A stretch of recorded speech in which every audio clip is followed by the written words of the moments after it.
ஆண்டவராக இயேசு கிறிஸ்துவினுடைய உன்னதமான நாமம் மகிமைப்படுவதாக. கர்த்தர் கொடுத்த இந்த மாலை நேரத்தில் கர்த்தரை தொழுது கொள்ளும்படியாக வந்து யாவரையும் இயேசுவின் நாமத்தினாலே வாழ்த்துகிறேன். தேவ கிருபை உங்களோடு இருப்பதாக. ஹல்லேலூயா, ஹல்லேலூயா, ஆமென். ஆண்டவராக இயேசு கிறிஸ்து மாம்சத்தில் நம் மத்தியில் வந்து நம்மோடு கூட இருந்து நம்முடைய பாடுகளை எல்லாம் அவரில் ஏற்றுக்கொண்டு அடிக்கப்பட்டு மரித்து அடக்கம் பண்ணப்பட்டு 3ஆம் நாள் உயிரோடு கூட எழுந்தார் என்று விசுவாசிக்கிற யாவரும் சத்தமாக ஒரு அல்லேலூயா சொல்லலாம். ஹல்லேலூயா, ஆமென். கர்த்தர் ஒரு உயிரோடு எழுந்தில்லைன்னா இன்னைக்கு நம்ம நிச்சயமா அவருடைய பிள்ளைகளாக இருந்திருக்கவே முடியாது. அதனால இந்த நாளில் தலைகளை தாழ்த்தி ஜெபிப்போம். நல்ல பிதாவே, இந்த வேலைக்காக ஸ்தோத்திரம். அப்போ அந்த மாலை நேரத்தில் ஒரு சிறு மந்தையாய் நாங்களுடைய சமூகத்தில் வந்திருக்கின்றோம். கர்த்தர் எங்களோடு பேசும்படியாய் கெஞ்சுகிறோம். கர்த்தர் நீர் உயர்ந்திருக்கும், நாங்கள் தாழ்ந்திருக்கும், எங்களை சமர்ப்பிக்கிறோம். இயேசுவின் நாமத்தில் ஜெபிக்கிறோம் நல்ல பிதாவே, ஆமென். ஹல்லேலூயா. இந்த உலகத்தில் பிறந்த எல்லாருமே கண்டிப்பாக ஒரு நாளில் மரிக்கிறாங்க. இது வரைக்கும் பிறந்த எந்த மனிதனும் இது வரைக்கும் உயிரோடு இருந்தாங்க எந்த சரித்திரமும் கிடையாது. மனுஷனா பிறந்த எல்லாருமே கண்டிப்பாக ஒரு நாளைக்கு மரிச்சு தான் ஆகணும். இந்த உலகத்தை விட்டு பூமிக்கு போய் தான் ஆகணும். மண்ணிலிருந்து எடுக்கப்பட்ட மனிதன் மறுபடியும் அந்த மண்ணிற்கு திரும்ப வேண்டும் என்பது கர்த்தருடைய நியதி. அதை யாரும் மாற்ற முடியாது. அது மண்ணிலிருந்து வந்தவன் தான் மண்ணிற்கு திரும்ப வேண்டும். சரியா? கர்த்தரிடத்திலிருந்து வந்தவர் கர்த்தரிடத்திற்கே திரும்ப வேண்டும். ஹல்லேலூயா. அதான் நியதி. அது அவர் சொன்ன அந்த நியதி எதிலுமே மாறுறதே கிடையாது. இன்னைக்கு ஆண்டவராக இயேசு கிறிஸ்து உயிரோடு கூட மரித்து அவர் 3ஆம் நாள் உயிரோடு எழுந்தார் என்று உலகெங்கிலும் அந்த நாளை கொண்டாடி கொண்டிருக்கிறோம். அதில் விசேஷமாக ஒவ்வொரு இடத்துக்கு சில நேரத்தில் அந்த டேட் எல்லாம் மாறுவது உண்டு. ஆனாலும் மரித்த தேவன் நிச்சயமாக உயிரோடு எழுந்தார் என்ற விசுவாசம் சகல தேசங்களிலும் உண்டு. ஹல்லேலூயா. சைனாவில் கூட ஸ்வீப்பிங் ஆஃப் த டோம் அப்படின்னு சொல்லிட்டு லீவ் அவங்களுக்கு. ஹல்லேலூயா. அந்த மாதிரி ஒரு பேரில் அவங்களுக்கு லீவ் கிடைக்குது. ஒவ்வொரு இடத்துலையும் ஒவ்வொரு விதமாக பெயர் சுற்றி அவர்கள் கர்த்தருடைய நாமத்தை தொழுது கொண்டு வருகிறார்கள். இன்னைக்கு நம்ம பார்க்க போகிறது, ஓகே, ஆண்டவராக இயேசு கிறிஸ்து உயிரோடு எழுந்தார்னா அந்த உயிர் தெழுந்ததுனால நமக்கு கிடைத்த பலன்கள் என்ன? ஹல்லேலூயா. The benefits of resurrection. இயேசு கிறிஸ்து உயிரோடு எழுந்ததின் பலன் என்ன? அவர் உயிரோடு எழுந்தார்னா நமக்கு என்ன லாபம்? அதுதான் நம்ம இன்னைக்கு பார்க்க போறோம். ஆண்டவராக இயேசு கிறிஸ்து மரித்தார், ஆமா. அடக்கம் பண்ணப்பட்டார், ஆமா. உயிரோடு எழுந்தார், ஆமா. ஆனா ஒரு 2026 ஆண்டுகளுக்கு பிறகு வாழ்ந்து கொண்டிருக்கிற நமக்கு அதனால என்ன பயன்? சில பேர் சொல்லலாம், அவர் ஏற்கனவே 2000 வருஷங்களுக்கு முன்னாடியே வந்து போயாச்சு, இப்போ யார் அதெல்லாம் கண்டுக்கிறா அப்படின்னு சொல்லலாம். இன்னைக்கு நிறைய இடங்கள்ல அந்த விசுவாசமே கெட்டு போய்விட்டது. ஆண்டவராக இயேசு கிறிஸ்து வந்ததும் அவர் வாழ்ந்ததும் மரித்ததும் அவருடைய அடையாளங்களை மறந்து ஜனங்கள் எல்லாவற்றையும் ஒரு என்ன சொல்றது, ஒரு ரிச்சுவலா செஞ்சுட்டு போகிற ஒரு காலமாய் இருக்கிறது. தெய்வம் இல்லை என்று சொல்லுகிற காலத்தில் நம்ம வாழ்ந்து கொண்டிருக்கின்றோம். ஆமென். விசேஷ விதமா தெய்வமே கிடையாது, கடவுளே கிடையாது என்று சொல்லுகிற காலகட்டத்தில் நாம் வாழ்ந்து கொண்டிருக்கின்றோம். அப்படிப்பட்ட காலத்தில் நாம் உண்மையிலே என்ன செய்ய வேண்டும், எதை புரிந்து கொள்ள வேண்டும், எதை அறிவிக்க வேண்டும் என்று நாம் தெரிந்து கொள்வோமானால் சற்று நமக்கு பிரயோஜனமாக இருக்கும். அதனால ஆண்டவராக இயேசு கிறிஸ்துடைய உயிர்த்தெழுதலினாலே நமக்கு என்ன லாபம், நமக்கு வருகிற பலன்கள் என்ன, அதை சுருக்கமா சொல்றேன். கவனமா கேட்டு அதை பிடிச்சிட்டீங்கன்னாக்கா நிச்சயமா ஆசீர்வாதமா இருப்பீங்க. முதலாவது நம்ம வாசிப்போம் அப்போஸ்தலருக்கு எழுதின நடபடிகள் 3ஆம் அதிகாரம் 26வது வசனம். அப்போஸ்தலர் நடபடிகள் 3:26.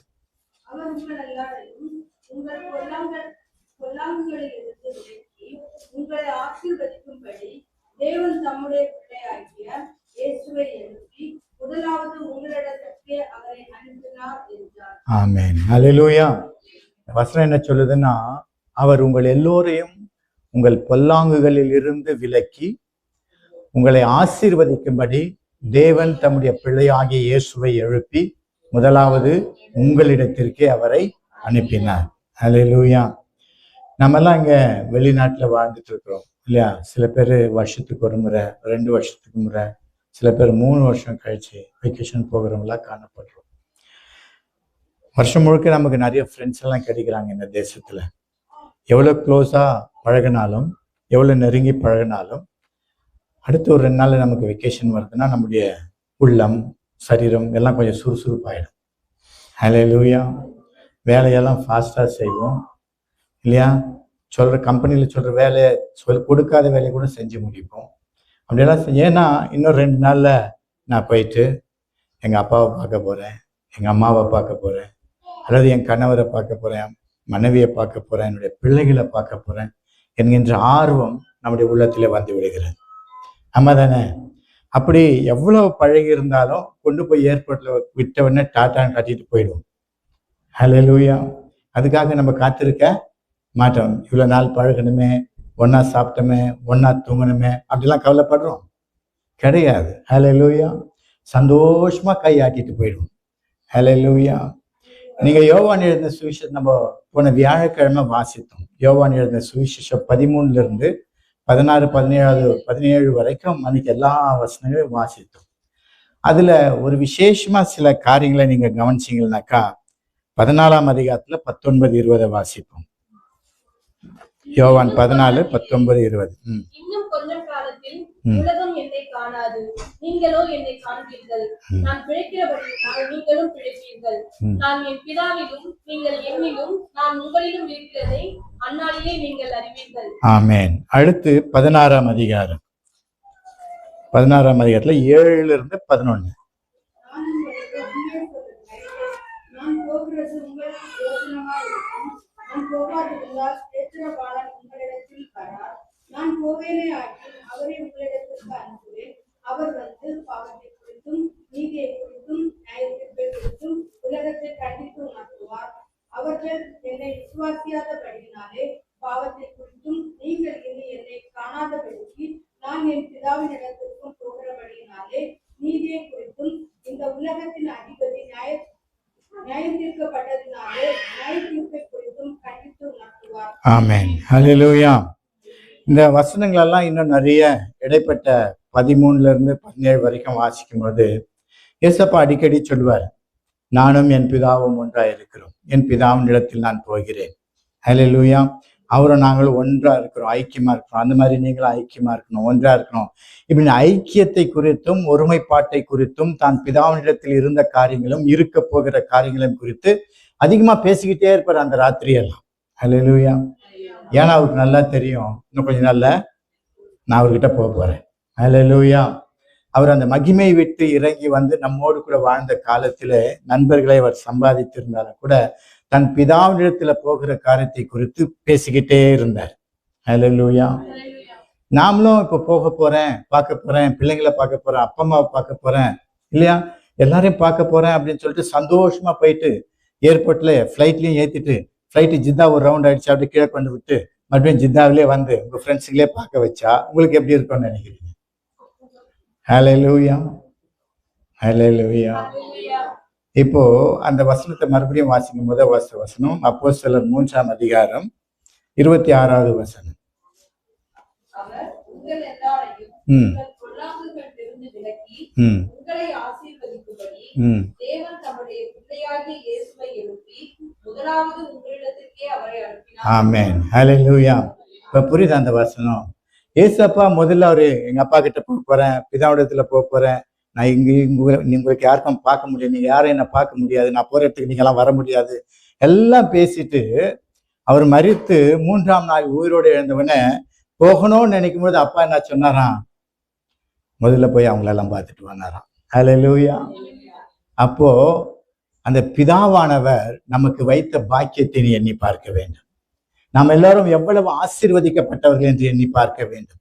அவ்வளவு நாள் தன்னுடைய குமாரனை பிரிந்திருந்து, குமாரன் பிதாவை பிரிந்திருந்து இந்த உலகத்தில 33.5 வருடங்கள் எல்லா காரியங்களும் செய்து முடித்து தான் பிதாவிடத்திற்கு போவேன் என்று நினைத்த நேரத்திலே அவர் என்ன பண்ணாராம், வசனம் சொல்லுது, உங்கள் எல்லோரையும் பொல்லாங்கில் இருந்து விலக்கி. அவருக்கு தெரியும் நீ வந்துட்ட, இவன் மீன் பிடிக்க போயிடுவான்.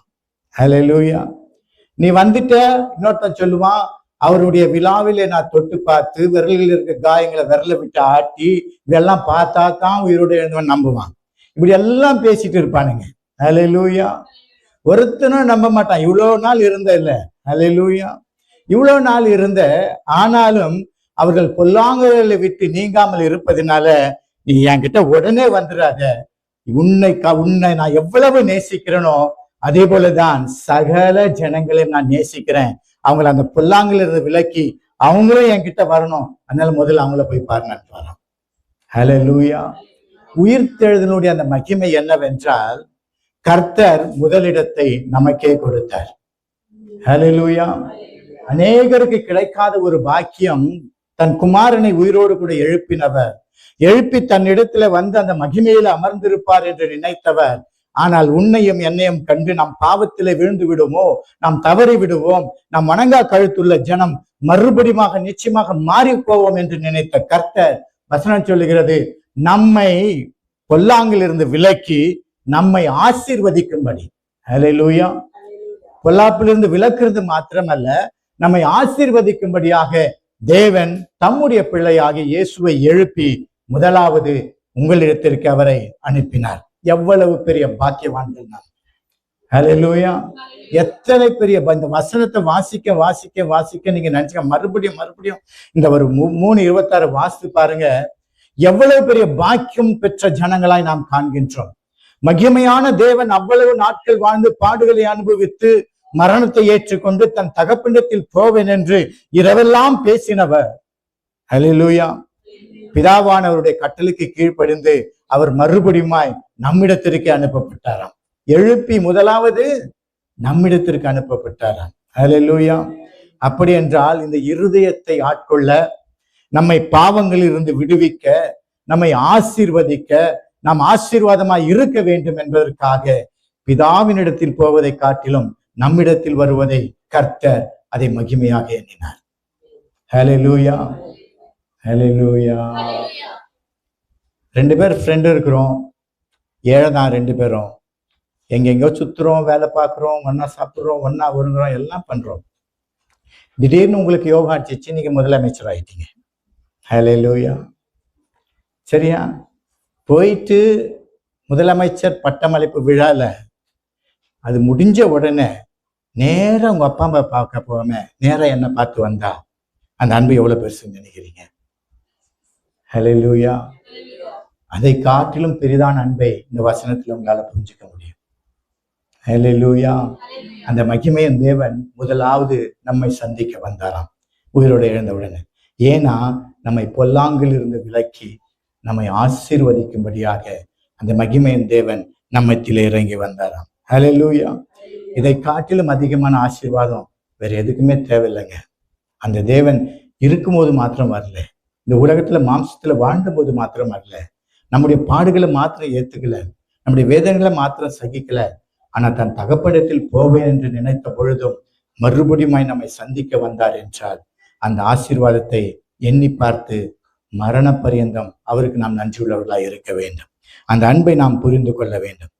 2வது காரியத்தை பார்க்கும் பொழுது 2 கொரிந்தியர் புஸ்தகம் 5ஆம் அதிகாரம்,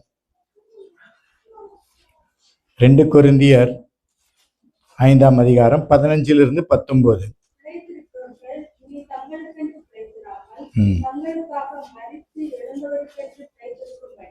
அவர் எல்லாருக்காகவும் மரித்தார் என்று நினைக்கிறோம். ஆகையால் இது முதற்கொண்டு நாங்கள் ஒருவனையும் மாம்சத்தின்படி அறிகிறோம். நாங்கள் கிறிஸ்துவையும் மாம்சத்தின்படி அறிந்திருந்தாலும் இனி ஒருபோதும் அவரை மாம்சத்தின்படி அறிவோம். இப்படி இருக்க ஒருவன் கிறிஸ்துவுக்குள்ளிருந்தால் புதிய சிருஷ்டியா இருக்கிறார், பழையவைகள் ஒழிந்து போயின, எல்லாம் புதிதாயின. எது வரைக்கும் வாசிங்க? 19.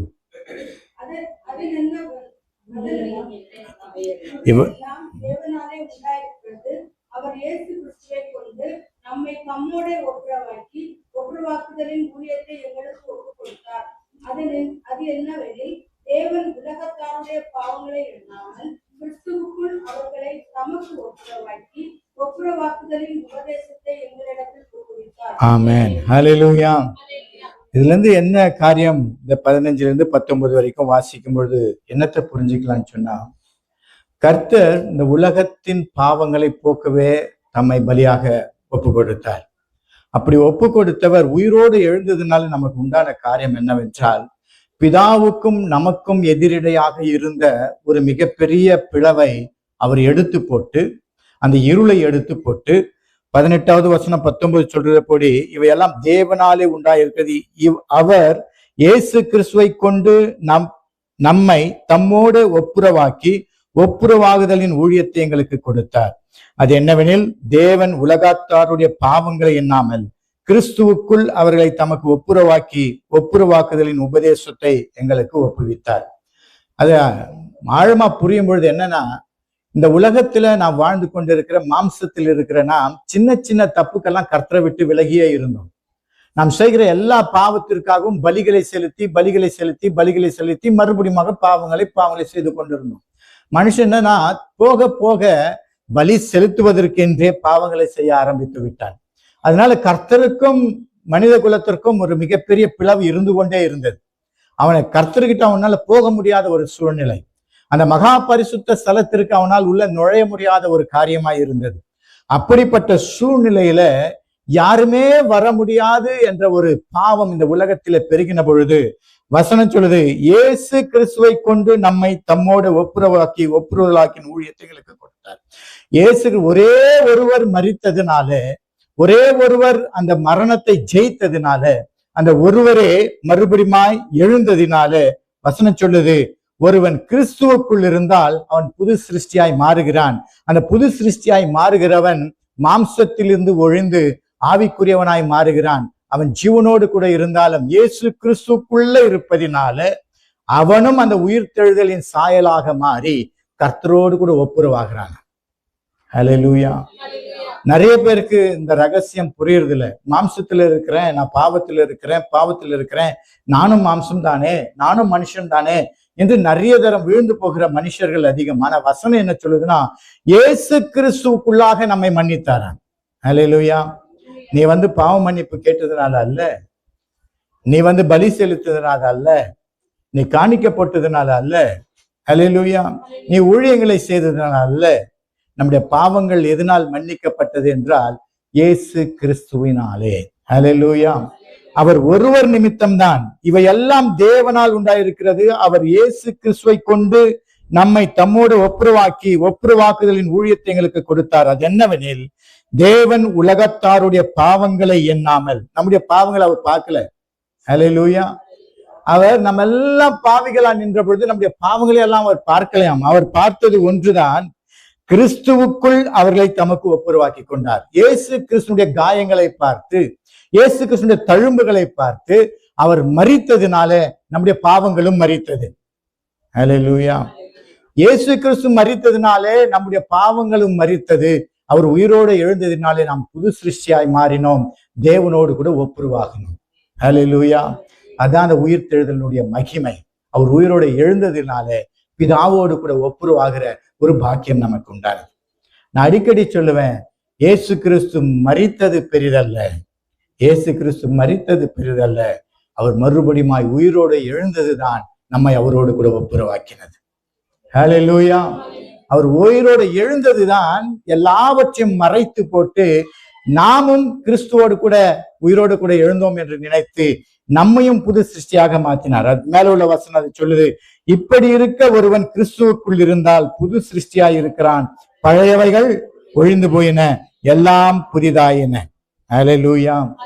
நீங்க யாரும் பழைய ஆளுங்க கிடையாது. ஹல்லேலூயா.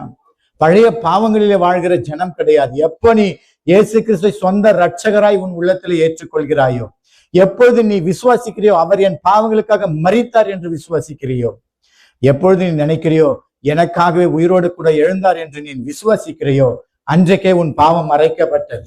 அதனுடைய அடையாளம் தான் ஞானஸ்நானம். ஹல்லேலூயா. நீ தண்ணீரிலே மூழ்குவது இயேசு கிறிஸ்துவோடு கூட மரித்து அடக்கம் பண்ணப்படுவதற்கு அடையாளம். நீ மறுபடியுமாய் தண்ணீரில் இருந்து எழும்புவது இயேசு கிறிஸ்துவோடு கூட மறுபடியுமாய் உயிர் தெழுவதற்கு அடையாளம். நீ உயிர் தெழுந்த நீ புது சிருஷ்டி. தேவனுக்கும் உனக்கும் மத்தியில் இருந்த பகைமையை கர்த்தர் குலைத்து போட்டார். ஹல்லேலூயா. நமக்கு கிடைக்கிற இரண்டாவது ஆசீர்வாதம். முதல் ஆசீர்வாதம் என்ன? முதல் ஆசீர்வாதம் என்ன பார்த்தோம்? நமக்கு ஃபர்ஸ்ட் ப்ரிஃபரன்ஸ் கொடுத்தார். ஹல்லேலூயா. நமக்கு முதலிடத்தை கொடுத்தார். முதல் அன்பு நமக்கு கிடைச்சது. ஹல்லேலூயா. முதல்ல அவங்கள போய் பார்த்துட்டு வான்னு நினைச்சாரு. அது ஒரு ஆசீர்வாதம். ரெண்டாவது ஆசீர்வாதம், நம்முடைய பாவங்கள் எந்த காணிக்கையினாலும் நம்முடைய பலத்தினால பராக்கிரமத்தினாலும் மன்னிக்கப்படாமல் இயேசு கிறிஸ்து என்கிற ஒரே ஒரு மனுஷகுமாரன் மரித்ததினால நம்முடைய பாவங்கள் மன்னிக்கப்பட்டது. அவர் கர்த்தரோடு கூட நம்மை ஒப்புரவாக செய்தார். ஹல்லேலூயா. அவர் உயிர்த்தெழுந்ததில் இரண்டாவது நடந்த காரியம், பிதாவோடு கூட நம்மை ஒப்புரவாக்கினார். மூன்றாவது காரியம் எபேசியர் 1:19-20. கிறிஸ்துவை மரித்தோரிலிருந்து எழுப்பி அவரிடத்தில் நடப்பித்த தமது பலத்த சத்துவத்தின் வல்லமைப்படியே விசுவாசிக்கிறவர்களாகிய நம்மிடத்திலே காண்பிக்கும் தம்முடைய வல்லமையின் மகா மேன்மையான மகத்துவம் இன்னதென்றும் நீங்கள் அறியும்படிக்கு அவர் உங்களுக்கு பிரகாசமுள்ள மனக்கண்களை கொடுக்க வேண்டும் என்றும் வேண்டிக் கொள்கிறேன். எல்லா துரைத்தனத்திற்கும் அதிகாரத்திற்கும் வல்லமைக்கும் கர்த்தத்துவத்துக்கும் இம்மையில் மாத்திரமல்ல மறுமையிலும் பேர் பெற்றிருக்கும் எல்லா நாமத்துக்கும் மேலாய் அவர் உயர்ந்திருக்கத்தக்கதாக. போதும். ஹல்லேலூயா. இந்த இடத்துல என்ன காரியத்தை நம்ம புரிந்து கொள்ளுகிறோம்? இயேசு கிறிஸ்துவை மரித்தோரிலிருந்து எழுப்பி அவரிடத்தில் நடப்பித்த தமது பலத்த சத்துவத்தின் வல்லமையின்படியே விசுவாசிக்கிறவர்களாகிய நம்மிடத்திலே காண்பிக்கும் தம்முடைய வல்லமையின் மகா மேன்மையான மகத்துவம் இன்னதென்றும் நீங்கள் அறியும்படிக்கு அவர் உங்களுக்கு பிரகாசமுள்ள மனக்கண்களை கொடுக்க வேண்டும் என்று வேண்டிக் கொள்ளுகிறேன். ஹல்லேலூயா. அவருடைய ஜெபம், பவுலுடைய ஜெபம் எப்படி இருக்கிறதா? இயேசு கிறிஸ்துவை மரித்தோரிலிருந்து எழுப்பின அந்த மகத்துவத்தின், அந்த சத்துவத்தின் வல்லமை நம்மிலும் வெளிப்பட வேண்டுமா? ஹல்லேலூயா.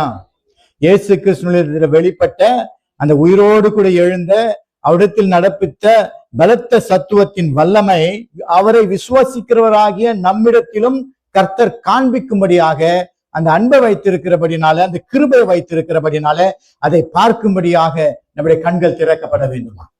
ஹல்லேலூயா. அநேக தரம் குருட்டாட்டம் உள்ள கிறிஸ்துவர்களாகவே காணப்படுகிறோம். ஹல்லேலூயா. கர்த்தருடைய எண்ணம் எப்படி இருக்குன்னா, எப்படி இயேசு கிறிஸ்துவை மரித்தோரிலிருந்து எழுப்பின அந்த சத்துவத்தின் வல்லமை எப்படி இருந்ததோ அந்த உயிர்த்தெழுதலின் வல்லமையை உங்களிடத்திலும் காண்பிக்க வேண்டும் என்று கர்த்தர் எப்பொழுதும் விரும்புகிறாராம். ஹல்லேலூயா. அந்த வல்லமையை நம்மிடத்திலும் காண்பிக்க அவர் வல்லமை உள்ளவராய் இருக்கிறாராம். அதை காணக்கூடிய மனக்கண்களை நாம் திறக்க வேண்டும் என்று பவுல் ஜெபம் செய்கிறேன் என்று சொல்லுகிறார். ஹல்லேலூயா. ஹல்லேலூயா. அப்ப நம்முடைய ஜெபம் எதுவாக இருக்க வேண்டும்? இந்த உயிர்த்தெழுதல் நாளிலே சகல மரணத்தின் கட்டுகளையும் தகர்த்தெறிந்து அந்த உயிர்த்தெழுந்த வல்லமையின் சத்துவம், பலன் நமக்குள்ளும் காணப்பட வேண்டும். அதை காண செய்யும் என்கின்ற கண்களை எனக்கு தாரும் என்கின்ற ஜெபம் நாமும் ஒருவருக்கு ஒருவர் நாம் ஜெபிக்கிறவர்களாய் காணப்பட வேண்டும். ஹல்லேலூயா. அதை காணாத பட்சத்துல அந்த மகிமை நம்மளால அறியவே முடியாது. ஹல்லேலூயா. என்னத்தை பெருசா புரிஞ்சுக்க, நீ பைபிளை வாசிக்கிறதுனால, இயேசு கிறிஸ்துவை நீ தெரிஞ்சுக்கிட்டதுனால, இயேசு கிறிஸ்துவை புரிஞ்சுக்கிட்டதுனால இதுவரைக்கும் உனக்கு இருந்த நம்பிக்கையிலும் இந்த நம்பிக்கையிலும் உள்ள வித்தியாசம் என்ன? ஹல்லேலூயா. இயேசு கிறிஸ்துவை புதுசா ஏத்துக்கிட்டீங்க, ஓகே. அப்போ இயேசு கிறிஸ்துவை புதுசா அறிஞ்சு இருக்கிறேன், ஓகே. வேதத்தை நான் வாசிக்கிறேன், ஓகே. ஆனா இதுவரைக்கும் இருந்த உன் வாழ்க்கையில் இருந்த நம்பிக்கைக்கும் இப்பொழுது அவரை அறிந்து கொண்ட பிறகு இருக்கிற நம்பிக்கைக்கும் உள்ள வித்தியாசம் என்ன? பவுலா தான் சொல்றாரு, உயிர்த்தெழுந்த வல்லமையின் சத்துவத்தை நீயும் அறிய வேண்டும். ஹல்லேலூயா. நீயும் அதை புரிந்து கொள்ள வேண்டும். அதை காணும்படியாக உன் கண்கள் திறக்கப்பட வேண்டும். அப்பொழுதுதான் நீ உண்மையாய் இயேசுவை ஏற்றுக்கொண்ட, இயேசுவை விசுவாசிக்கிற, இயேசுவுக்குள் கழுவப்பட்ட ஒரு கிறிஸ்தவன், ஒரு விசுவாசி. ஹல்லேலூயா.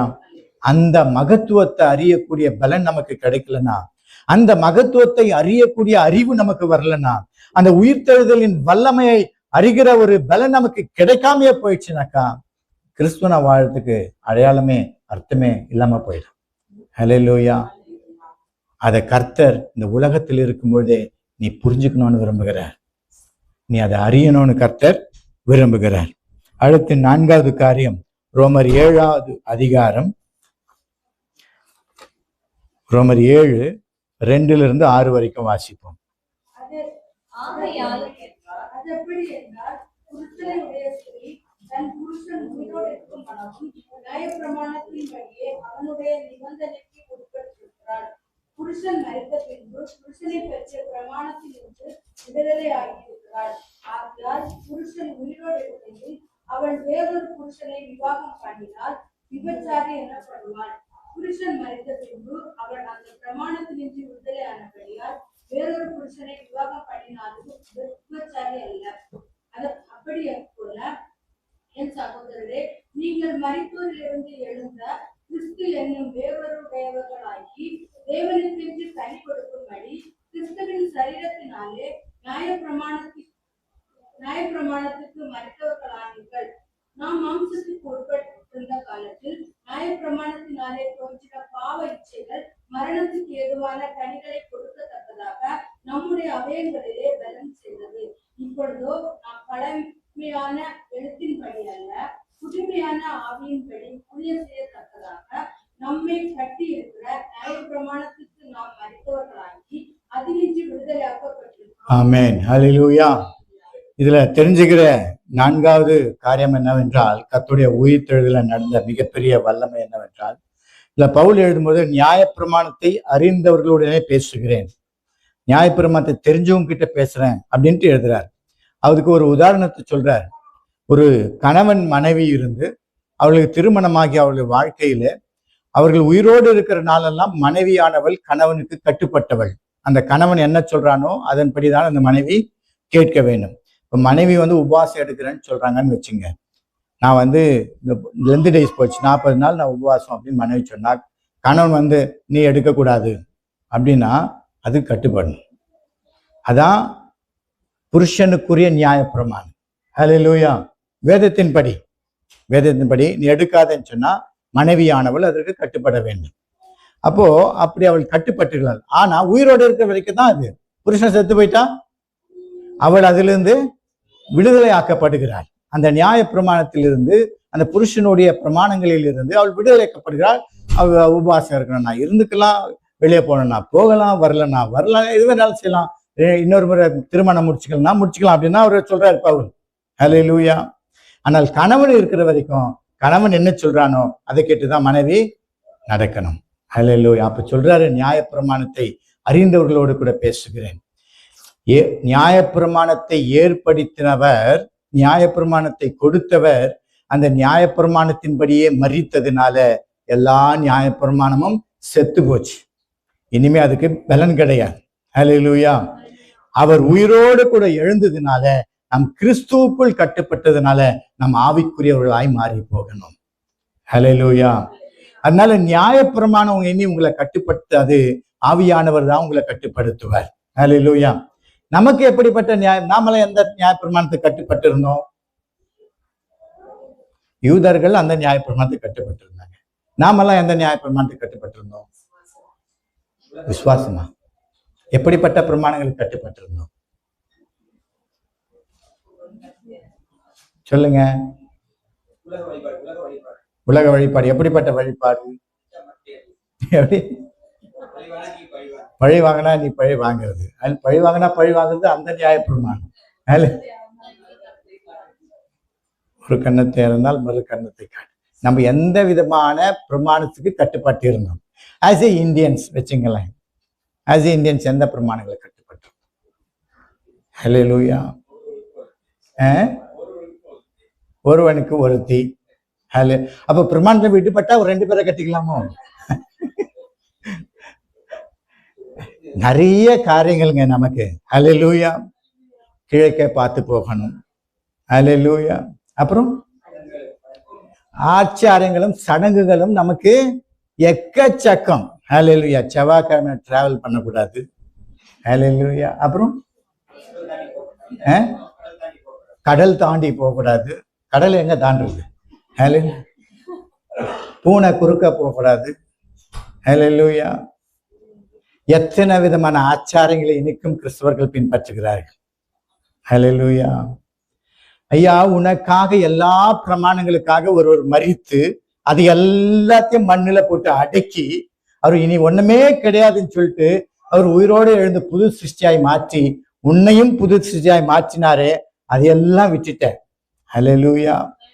அதையெல்லாம் விட்டுட்டு இன்னைக்கும் எத்தனை விதமான சடங்காச்சாரங்கள் நம்முடைய வாழ்க்கையில, எத்தனை விதமான பிரமாணங்களுக்கு நாம் கட்டுப்பட்டு இருக்கின்றோம்.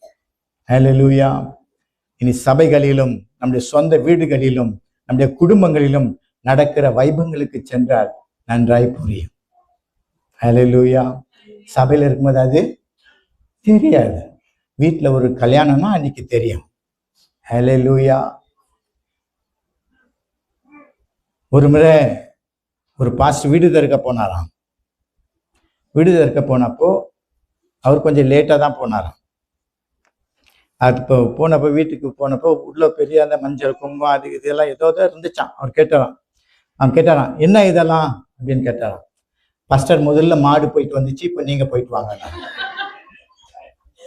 ஹல்லேலூயா. அந்த மாதிரி இன்னைக்கு கிறிஸ்தவர்களும் பலவிதமான வழிபாடுகள் சடங்குகளுக்குள்ள மாட்டி சிக்கி தவித்து கொண்டிருக்கிறார்கள். இயேசு கிறிஸ்துவினுடைய மரணத்தையும் உயிர்த்தெழுதலையும் உதாசீனப்படுத்தி கொண்டிருக்கிறார்கள். ஹல்லேலூயா. அத்தனையும் அது அழிக்கப்பட்டது அவர் மரித்த பொழுது. அத்தனை சடங்காச்சாரங்களும் சுட்டரிக்கப்பட்டது. அவைகள் மண்ணோடு மண்ணாய் அடக்கம் பண்ணப்பட்டது. அவர் உயிரோடு கூட எழுந்த பொழுது நாம் அவருக்குள் ஒப்புரவானோம். ஹல்லேலூயா. கிறிஸ்துவுக்குள் நாம் ஒப்புரவானோம். கிறிஸ்துவுக்குள் போன நாம புது சிருஷ்டியாய் நாம மாறுகிறோம். அதனால எந்த நியாயப்பிரமாணமும் நம்மை கட்டுப்படுத்தாது. அதான் இந்த இடத்துல பவுல் சொல்றார். 1-6 வரைக்கும் வாசித்து பார்க்கும் பொழுது எந்த நியாயப்பிரமாணமும் நம்மை கட்டுப்படுத்தாது. நம்மை கட்டுப்படுத்துகிறவர் ஒருவர், ஜீவனோடு கூட எழுந்த ஆண்டவராகிய இயேசு கிறிஸ்து. ஹல்லேலூயா. அதனால எதை செய்தாலும் அதை என்ன செய்யணும்? கிறிஸ்துவ நிமித்தம் செய்ய வேண்டும். ஹல்லேலூயா. இதை செய்யறதுனால என் ஏசப்பா மகிழ்ச்சி அடைவாரா? எனக்காக ஜீவனை கொடுத்து எனக்காக உயிரோடு கொண்டு இன்னைக்கும் என்னை பார்த்துனுக்கிறாரு, இன்னைக்கும் எனக்காக பிதாவிடத்துல பரிந்து பேசி கொண்டு இருக்கிறாரு. அவர் சந்தோஷப்படுவாரா இல்ல மாடு சந்தோஷப்படுமா? ஹல்லேலூயா. என்பதை தான் நான் கவனித்து பார்க்க வேண்டும். ஹல்லேலூயா. எங்க பாஸ்டர் வர்றதுக்கு முன்னாடி கொஞ்சம் பொங்கிடுவோம். எத்தனை வீட்டுல நடக்கு இன்னைக்கு? ஹல்லேலூயா. பாஸ்டர் வர்றதுக்கு முன்னாடி கொஞ்சம் பால் பொங்கிடும். ஹல்லேலூயா. அவர் வந்தா திட்டுவாரு. இன்னொருத்தர் வீடு கட்டும் போது நடக்குது. இன்னொரு மேசன்கள்லாம் வருவாங்க. நாங்க செய்யற மாதிரி நாங்க செய்வோம், அதுக்கப்புறம் நீங்க செஞ்சீங்க அதனால இவங்க சொல்லிடுவாங்க, சூரியன் உதிக்கிறதுக்கு முன்னாடி என்ன பண்றியோ பண்ணிக்கோ. அதில் அப்புறம் எங்க பாஸ்டர் வருவார். அவர் வந்து தண்ணி ஊற்றி ஜெபம் பண்ணுவார். ஹல்லேலூயா. எங்கேயாச்சும் இருக்கா பாஸ்டர் கூட வந்து தண்ணி ஊற்றி ஜெபம் பண்ணு, அதை பண்ணு, இதை பண்ணு, நிறைய பிரமாணங்கள். ஒரே ஒரு வித்தியாசம், நீ கிறிஸ்துவன்னு சொல்ற, அவங்க சொல்லிட்டு அவங்க செஞ்சுக்கிறாங்க. வித்தியாசமே கிடையாது. பிரமாணங்கள் அழிக்கப்பட்டது, பிரமாணங்கள் ஓய்ந்தது என்று சொல்லி அவர் தன்னைத்தானே ஜீவ பலியாய் ஒப்பு கொடுத்து அவர் ஜீவனோடு கூட எழுந்து காட்டியும் அந்த சத்துவத்தின் வல்லமையை புரியாதபடி இன்றைக்கும் அந்த பிரமாணங்களுக்கு கட்டுப்பட்டவர்களாய் நாம் வாழ்ந்து கொண்டு இருக்கின்றோம். ஹல்லேலூயா. அதெல்லாம் விட்டொழிந்தால் ஒழிய அவர் உயிரோடு எழுந்ததனுடைய மகிமையை நம்மளால புரிஞ்சிக்க முடியாது. ஹல்லேலூயா. அடுத்த காரியம் ரோமர் 8:11-13.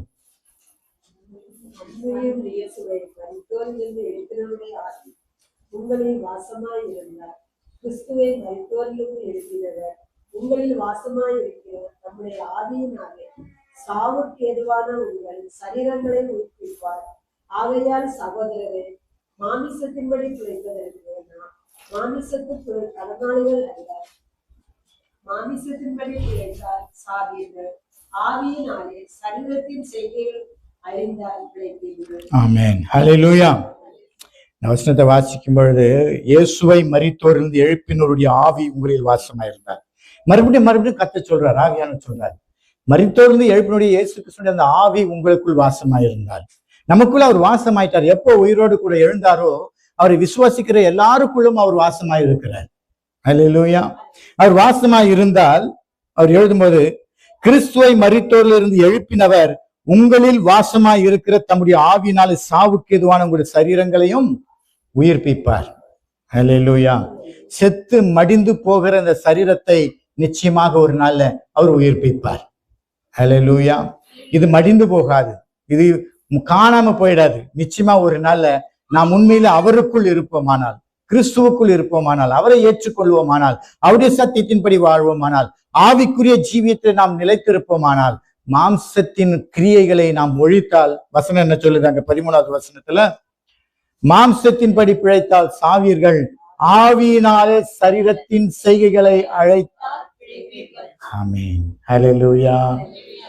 ஆவியினாலே சரீரத்தின் செய்கைகளை அழித்தால் பிழைப்பீர்கள்.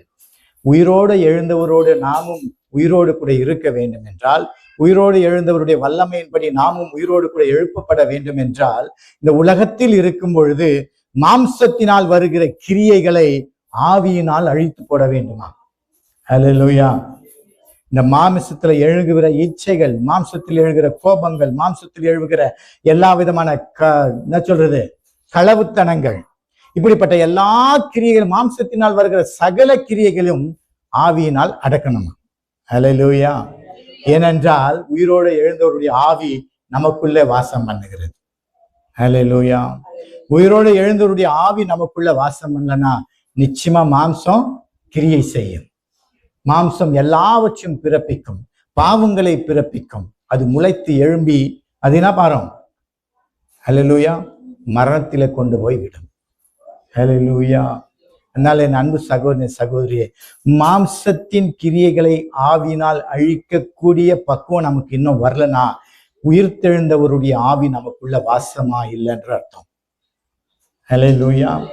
உயிர்த்தெழுந்தவருடைய ஆவி நமக்குள்ள வாசமா இல்லை. உயிர்த்தெழுந்தவருடைய ஆவி நமக்குள்ள வாசமா இருக்குமானால் நிச்சயமாக இந்த உலகத்தில் நிமித்தம் வருகிற மாம்சத்தின் இச்சைகளையும், மாம்சத்தினால் எழும்புகிற சகல விதமான போராட்டங்களையும் நமக்குள் வாசமாய் உயிரோடு எழுந்தவருடைய ஆவி அதை அவித்து போடுமா? ஹல்லேலூயா. அதனால அதை நம் அழித்து போட அதற்கான பலன் நமக்கு உண்டாயிருக்கும். அதனால அப்படி நடப்போமானால் நிச்சயம் அவர் வருகிற நாளில் அவர் நம்மையும் உயிர்ப்பிப்பார். ஹல்லேலூயா. கடைசியா ஒண்ணு வாசிப்போம். 1 தெசலோனிக்கேயர் 4ஆம் அதிகாரம்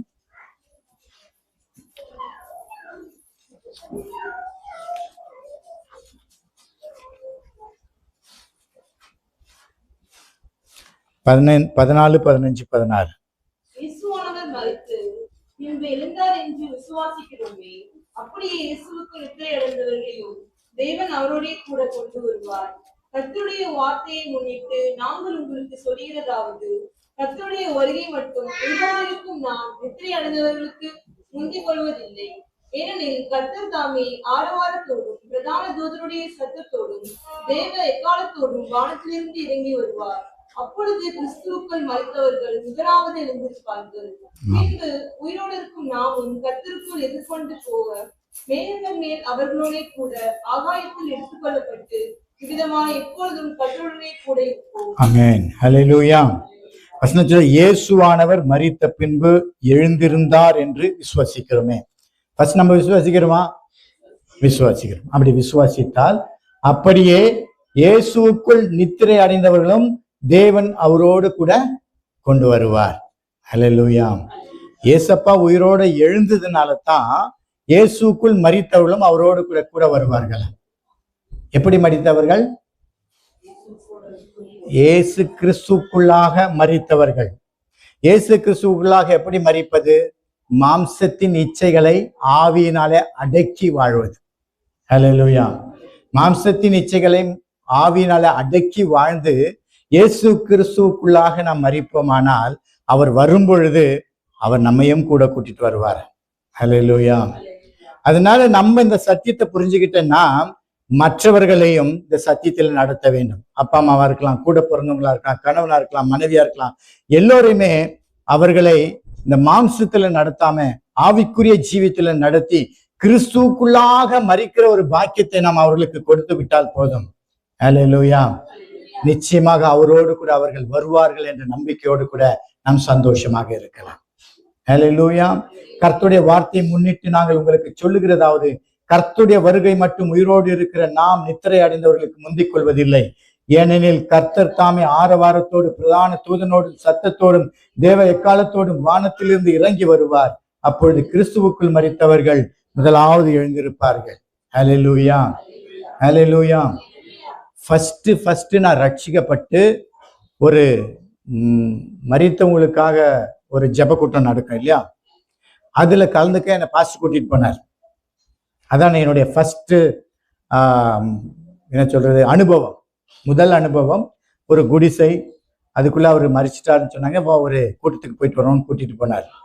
அப்போ கூட்டிட்டு போனப்போ அவருடைய போட்டோலாம் வச்சுட்டு அவரை பற்றி எல்லாம் பேசுறாங்க. அப்போ நான் விசாரிச்சேன், இவ்வளவு சின்ன வயசுல எப்படி மறிச்சிட்டாரு அப்படின்னு சொன்னேன். அவங்க சொன்னாங்க, ஓயாத குடி, வீட்டை ஒழுங்கா கவனிக்கிறதுல ஒன்றும் கட்டிட சொல்லி எங்கேயோ போய் வழியில விழுந்து அடிபட்டு செத்து போயிட்டார். ஹல்லேலூயா. அவருக்கு இரங்கல் தெரிவிச்சாங்க பாருங்க. என்னை ஜெபிக்க சொன்னாங்க. எனக்கு ஜெபமே வரல, உண்மையில ஜெபமே வரல. ஹல்லேலூயா. நான் கேள்விப்பட்டேன் வேற, இவர் இப்படியெல்லாம் எப்படின்னு விசாரிச்சுட்டேன் வேற. இவ்வளவு சின்ன வயசுல எப்படி அவங்க இதெல்லாம் சொல்லிட்டாங்க. சொல்லிட்ட பிறகு இதுக்கு மேல இவருக்கு நான் என்னத்தை ஜெபிக்க? ஹல்லேலூயா. பரலோகத்துக்கு போக சொல்லி ஜெபம் பண்ணுவா, நரகத்துக்கு போக சொல்லி ஜெபம் பண்ணுவா, இல்ல மறுபடியும் உயிரோட வர சொல்லி ஜெபம் பண்ணுவா? ஹல்லேலூயா. நம்ம வசனம் சொல்லுது, கர்த்தருக்குள் நித்திரை அடைந்தவர்கள் மாத்திரம்தான் அவரோடு கூட வர முடியும். ஹல்லேலூயா. கர்த்தருக்குள் நித்திரை அடைந்தவர்கள் தான் ஜீவனோடு கூட எழுப்ப முடியும். நாம மாத்திரம் இந்த உலகத்தில் இருக்கும்போது அதை மிஸ் பண்ணிட்டோம். ஹல்லேலூயா, ஹல்லேலூயா.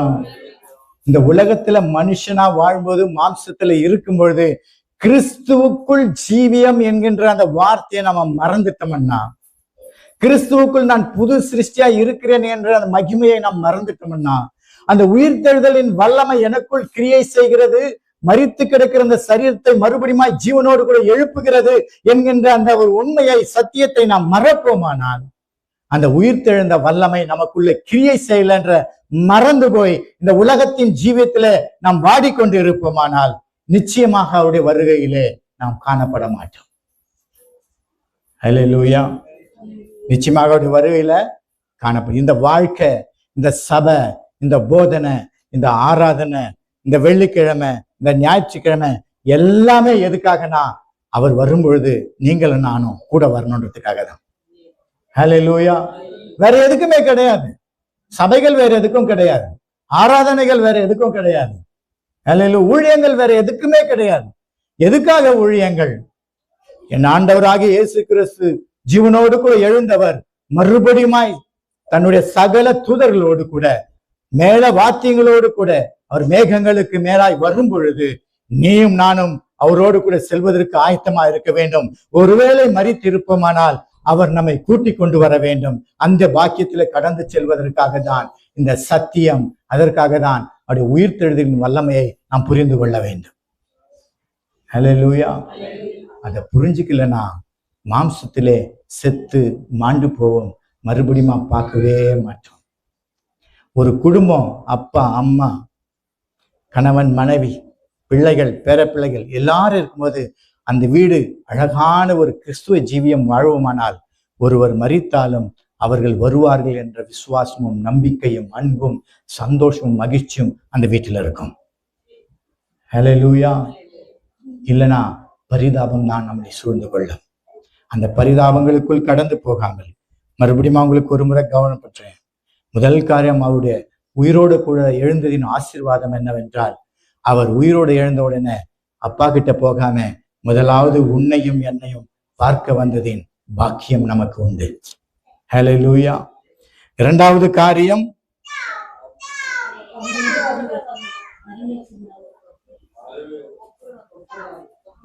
அவருடைய மரணத்தினாலே பாவங்களை அழித்து உயிரோடு கூட எழுந்ததினாலே நம்மையும் மறுரூபமாக்கி, எந்த கிரியும் இல்லாம நம்மை அவருடைய உயிர்த்தெழுதலினாலே மறுரூபமாகி புது சிருஷ்டியாக்கி பிதாவோடு கூட ஒப்புரவாக்கினார்.